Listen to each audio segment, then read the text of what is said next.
I think the Big Ten has done a pretty good job of not turning over coaches all that frequently, that their hires have been, for the most part, pretty good. And some of the coaches that maybe weren't viewed as great hires have gotten some pretty long leashes. Tom Allen was at Indiana for a lot longer than I think people ever thought he was going to be. And there are other examples of that too. And I think you've had some attrition in the coaching ranks, whether it was guys going to the NFL, Jim Harbaugh, or a coach leaving the team that finishes the national runner-up to replace Nick Saban in Alabama. There are some new faces in the Big Ten that leads me to look at the quote-unquote hot seat meter and not see a whole lot of dudes who have to be fearful of losing their jobs in 2024. I think that's a fair assessment when you take a look at the Big Ten hot seat-o-meter. So I've got 5 categories that I've broken down, all 18 coaches in the Big Ten in the hot seat meter. Freezing, cold, neutral, warm, on fire. What are their seats going into the 2024 season? Are you freezing cold? Is your job as safe as all get out? Is it cold, neutral, starting to get warm? Or is it on fire? So that's the look at today's Daily Huddle. We're going to look at the hot seat meter. And I don't frankly think there are many that are that hot. Take a look at the freezing category. There are 7 of the 18, in my opinion, that are freezing. And I think there are some in the cold category that you could argue are freezing. And part of this is Curt Cignetti, Sharon Moore, Jonathan Smith, and Jed Fish are 4 of the 7 that are entering their first year. They haven't done anything to remotely remove themselves from the freezing category. Like, for the most part, if the schools thought that they should be in the cold category instead of the freezing category, they probably wouldn't have hired these guys. So 4 of the 7 just are immediately, you are in the freezing category. I then put Matt Rule from Nebraska. I think Matt Rule's seat is still frozen solid at Nebraska. I think, and I'm coming to realize that not everybody shares this sentiment. I think Nebraska fans are somewhat rational and reasonable. You get on the college football subreddit or talk to college football fans, they think that Nebraska fans are psychos that believe they should still be on top of the college football world. I don't get that opinion from them. I think they recognize and understand their standing in the hierarchy. They believe that they should have been maybe better than what Scott Frost provided them, but I don't think it's unreasonable for them to, I don't think they're unreasonable for saying, like, hey, we should be a 9-3 team every year. We should be a 10-2 team every year. They should be on the level of your Penn State, Ole Miss under Lane Kiffin, Auburn kind of at its somewhat peak, etc. I don't think they think that they should be with the Oklahomas, Texas, Notre Dame, Ohio State, Michigan, LSU, Georgia, Alabamas of the world. I don't think they believe that. They think they would like to get back to that, but I don't think they believe it's their like God-given right to be in those spots. I also have Dan Lanning from Oregon, has done nothing but win there. Did they lose 2 games last year from his coaching? Yeah, but when you hire a first-time head coach, you're kind of signing up for being somewhat in a situation where you're going to lose games because of the coach. And then David Braun from Northwestern, in his going into his second season, got the job under really rough circumstances, and they were maybe the surprise team in college football in 2023. So I don't think that you're anywhere close to talking about David Braun being even remotely warm at Northwestern. Plus, they're playing games in a soccer stadium with temporary bleachers. Like, it's a bit of a mess already. So you're coming off of a mess of your coach, whether he should or shouldn't. It's neither here nor there about Pat Fitzgerald. But you're coming off a situation where you fired a coach for cause. You're now tearing down your stadium, building an $800 million stadium. But while you're doing that, you're playing games at Wrigley Field. Would love to play a Soldier Field, but can't play a Soldier Field. So you got temporary bleachers on your soccer stadium and lacrosse. It's a disaster. They're not going to make it any worse by looking for a coach during that time. So 7 of the 18, in my opinion, Big Ten coaches on the hot seat meter have a freezing cold hot seat. And it doesn't, when you look at the cold, I think Kirk Ferentz at Iowa has a pretty cold seat. Whether it should be differently or not is a different discussion for a different day. Kirk Ferentz probably should be in the warm category. And depending on other schools, would be on the hot, like be on the on fire category. But at Iowa, and with his contract, he's in the cold. He's going to have that job until he retires because his contract prohibits him essentially from being fired unless you're going to fire him with cause. I think Greg Schiano, going back to Nebraska fans being reasonable, I think Rutgers fans are reasonable. They don't believe that they should be on the top of the college football world. It just would be a nice little, like, getting, and this kind of highlights that expectations are different everywhere, right? Like, the expectations at Rutgers are, if you can play in a bowl game, that would be the cat's meow. If we can get to a bowl game every year, if we can get to 6-6, that's going to be pretty awesome. And that's not pretty awesome, but it's going to be acceptable. And maybe those slightly change with the Big Ten going divisionless. But before, when you're in the same division as Penn State, Michigan, Ohio State, in a great year, you're going to win 2 of those games. So there are 2 losses automatically on your schedule in the old Big Ten. But now that the Big Ten is divisionless, Rutgers, maybe the expectations rise a little bit. Maybe instead of being 6-6 every year, it's, hey, can we get to 8 wins, 9 wins every year? We can get to like 9-3 at Rutgers is 11-1 at a lot of other schools. Like, you're going to be over the moon for 9-3, ranked in the top 25 at the end of the season, Rutgers. And I think Greg Schiano can get them there. And then Luke Fickell, I think you could probably argue that Luke Fickell might be already in the neutral category because he's trying to do things at Wisconsin that I understand his thought process of, as a defensive coach, he wants his offense to be the one that is most difficult to prepare for, defend, etc. At the same time, for, 35 years, Wisconsin has been a run first out of a somewhat pro-style offense that he's trying to go away from. And it's easy, I think, to recruit offensive linemen to Wisconsin. It's difficult to recruit 4- and 5-star wide receivers and a dynamic quarterback and all of the things that you need to kind of run the offense that they'd like to run. So there might just be a strategic mismatch there that just doesn't fit, and whether Luke Fickell realizes that or not is a different discussion. But I would have him in the cold category. And I have Deshaun Foster as the cold category instead of the freezing cold category, even though he is going into his first season leading UCLA. He's in a bit of a tough spot where he might not have been the guy that UCLA wanted to hire in that situation, where Chip Kelly leaves late in the process to go be the offensive coordinator at Ohio State, and Deshaun Foster gets elevated to the head coaching role. If that's kind of the situation where you get the head job because it's kind of short notice and you're already on staff, I think you already start with kind of maybe not one entire hand tied behind your back, but at least a thumb tied behind your back. And so I think Deshaun Foster, while not being freezing, I would say his seat is cold. And depending on how the 2024 season goes, and I wouldn't expect it to go great for UCLA, but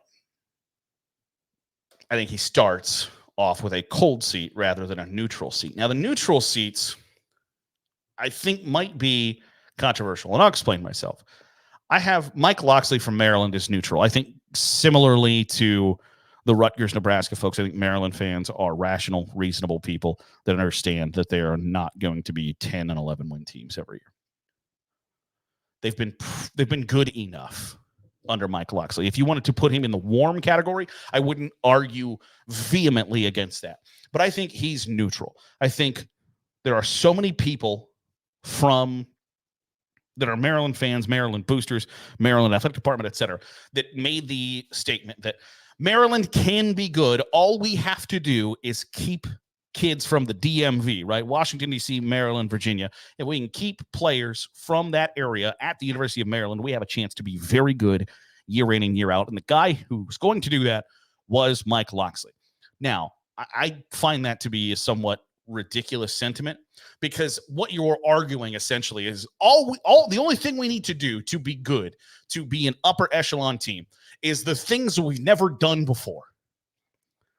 Right? Like, you are essentially saying, in our school's history, if all we had to do was keep the kids in our 5-hour circle of Maryland, in our area at this university, we're going to be very good. But we've never really done that before. We've never kept the 5-star, 4-star kids at our university. But all we have to do to be great is do the one thing we've never done. Well, obviously, that's easier said than done. So I think Mike Locksley is in the neutral. If you wanted to say his seat was warm, I wouldn't vehemently argue against that. Ryan Day, I think there's a national perception that Ryan Day's seat is warm, bordering on hot / on fire. And I couldn't disagree with that more. Does losing to Michigan suck? Yes. Does losing to your chief rival 3 times in a row, is that awful? 100% without question. In that time frame, Ryan Day is a missed field goal away where the holder didn't get a good hold on the snap, away from a national championship. He's probably one throw from Kyle McCord away, maybe 2 throws from Kyle McCord away from making a college football playoff in those 3 times that they lost to Michigan. So while that sucks, he's continued to be at the top of the sport, both in recruiting and on-field results. So losing to your rival, yes, absolutely stinks. And I think the perception, especially from Ohio State fans, changed when the Connor Stalions investigation came out. Now, I'm not here to rehash that again, as fun as that might be. But when it just looks like you got outclassed 3 years in a row or 2 years in a row, I think in the middle loss sucks the worst because it's at home. You got really tight, didn't play all that well. This past year, couldn't get off the field. It wasn't, you got big, like in 2022, it just was Michigan big play after big play after big play after big play, where 2023, it was, hey, it's 3rd and 4, you got to get off the field, can't get off the field, and you have a quarterback that you don't really truly believe in trying to lead you down the field to win the game. It just didn't work out. But the Connor Stalions investigation, I think, takes Ryan Day, in Ohio State fans' eyes, from warm to neutral. I think you can't overstate the importance of Gene Smith leaving as the athletic director at Ohio State. He's retired. There is a new man in charge. And I don't think the first thing that Ross Bjork, the new athletic director at Ohio State, is going to do is come in and fire Ryan Day if they lose to Michigan a 4th straight time. I don't think that's going to happen. Now, are there sky-high expectations for Ohio State in 2024? Yes, unequivocally. And could Ryan Day go from, in my opinion, neutral to on fire in 2024? Sure. Worst case scenario, if they lose to Oregon, Penn State, and Michigan in a year where people are expecting them to not only win the national championship or play for the national championship, but maybe be the odds-on favorite to win the national championship. If you lose 3 games, yes, he can go from neutral to on fire real quick. But I think as it sits in June 2024, to say that Ryan Day's seat is anything other than room temperature, I think is misguided. And the last one is James Franklin. Has James Franklin had his ups and downs? Yeah, I think there have been times where his seat might have been warm, and I think there's been times where his seat has been freezing cold. I've talked at length on this podcast that I think Penn State, maybe more than anybody, along with a school like Ole Miss, benefits most from a expanded college football playoff, because beating Ohio State, Michigan State, all 3, and then throw in, if you get a Wisconsin, Nebraska, Iowa, etc., from the other side of the Big Ten for a long time, was going 11-1 or undefeated was going to be really difficult. And the same thing for Ole Miss, beating Alabama, LSU, Georgia, Florida, Oklahoma, Texas now, was going to be really difficult. Being undefeated in those situations was going to be really hard for you to pull off. But now that there's a little bit more wiggle room, a little more room for error, I think James Franklin's seat is going to be neutral and is probably going to start walking back down to the cold freezing. Now, I obviously am on the record of saying, like, I don't know how the hell James Franklin is the is not suspended for week 1 against West Virginia after a jury finds that he absolutely interfered with medical decisions from a team doctor who ended up getting fired because James Franklin said that guy needs to go. But that's neither here nor there. I think James Franklin's seat is neutral, and he's in that same category as Mike Loxley and Ryan Day. You look at the warm category, I think Brett Bielema at Illinois is warm. I think PJ Fleck at Minnesota is warm. And fair or unfair, I think Lincoln Riley at USC is starting to get warm. Brett Bielema and PJ Fleck, to me, are two guys who could probably be bordering on fire. If Brett Bielema or PJ Fleck have a losing season in 2024, a season where they go 4-8 or worse, I don't think it's unreasonable that either one of those guys loses their job at the end of the season. I think they might be the two most likely coaches in the conference to be fired or not make it out of the 2024 season, fair or unfair.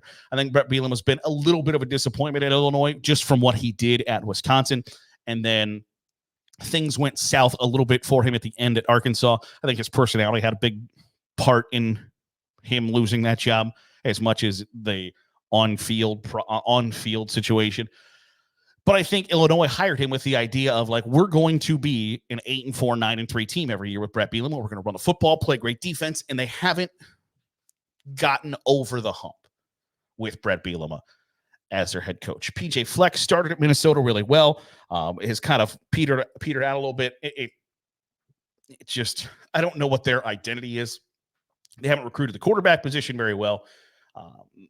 And that kind of puts you behind the 8 ball at damn near all times. And then for Lincoln Riley, it's flat out, after now being a head coach for this long, he still has never figured out, like, hey, like, there are two sides of the football. You can be viewed as an offensive wonderkind for as long as you'd like, but eventually your defenses have to not suck. And for the duration of his head coaching career, his defenses have sucked.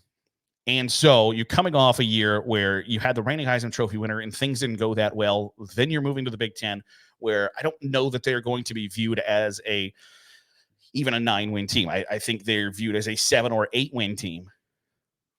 And at USC, when we lured you away from Oklahoma, it was with the understanding that you were going to be a guy who's going to lead us to college football playoff appearances, not 8-win seasons. So I think if we're ordering steaks on the hot seat O-meter, I think Lincoln Riley is probably the neutral warm rather than warm on fire. I think he's closer to neutral than he is to on fire, but I think you have to put Lincoln Riley in the warm category. He can remove himself from the warm category with a good 2024. He can also put himself in the on fire category with a poor 2024. And then finally, in the on fire category, I have Ryan Walters from Purdue. And this is probably a bit preemptive. They went 4-8 in his first season. I think Ryan Walters was a bit of an uninspired hire from Purdue from the get-go. I don't think that hire came out like, oh, we hired Illinois' defensive coordinator, and Purdue fans are like, hell yeah, we're going to the promised land, brother. I don't think that ever crossed any Boilermaker fans' mind. But they were 4-8 in 2023. And in 2024, I feel confident that they're going to win a game. One, I feel confident that they're going to beat Indiana State, who is an FCS school that won one game last year. Outside of that, I don't know that I would bet money that Purdue is going to win any other game. I wouldn't feel super strongly about it. Now, I'm not saying they're going to finish 1-11, but can 3-9 be damn near the ceiling in 2024? Yeah.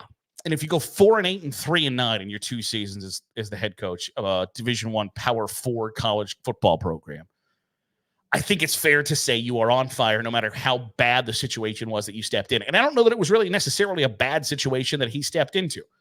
Jeff Brom left for Louisville, his alma mater, but Purdue had struggled, I think, a year before, like in Jeff Brom's final season, yes.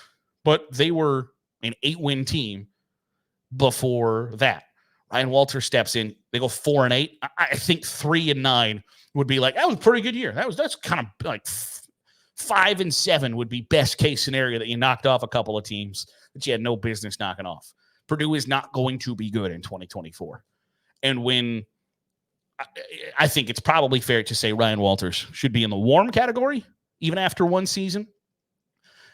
But we've gotten to a point where people don't necessarily hold on to they cut bait pretty quick these days, and they'll pay the buyout. They'll pay the penalty for making a bad decision rather than hold on to a bad decision and let your program get driven deeper and deeper and deeper into a hole.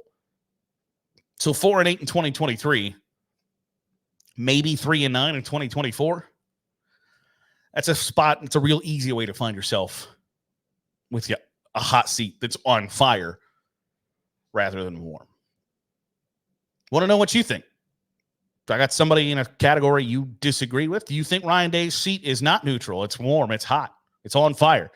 You think James Franklin is warm, on fire? You think maybe Dan Lanning is neutral instead of freezing? Want to hear from you. Comment down below, and we'll be chatting about it here over the course of the next couple days, coming days, next couple weeks. We got plenty of time to talk about it. Appreciate you making us a part of your day, however it is, wherever it is you're doing. So if you are watching on YouTube, hit the subscribe button. Make sure you're getting all the great college football content that we're pumping out. If you are listening on a podcast feed, drop a 5-star review. It goes a long way in helping out the channel. See you tomorrow for another episode of The Daily Hunt.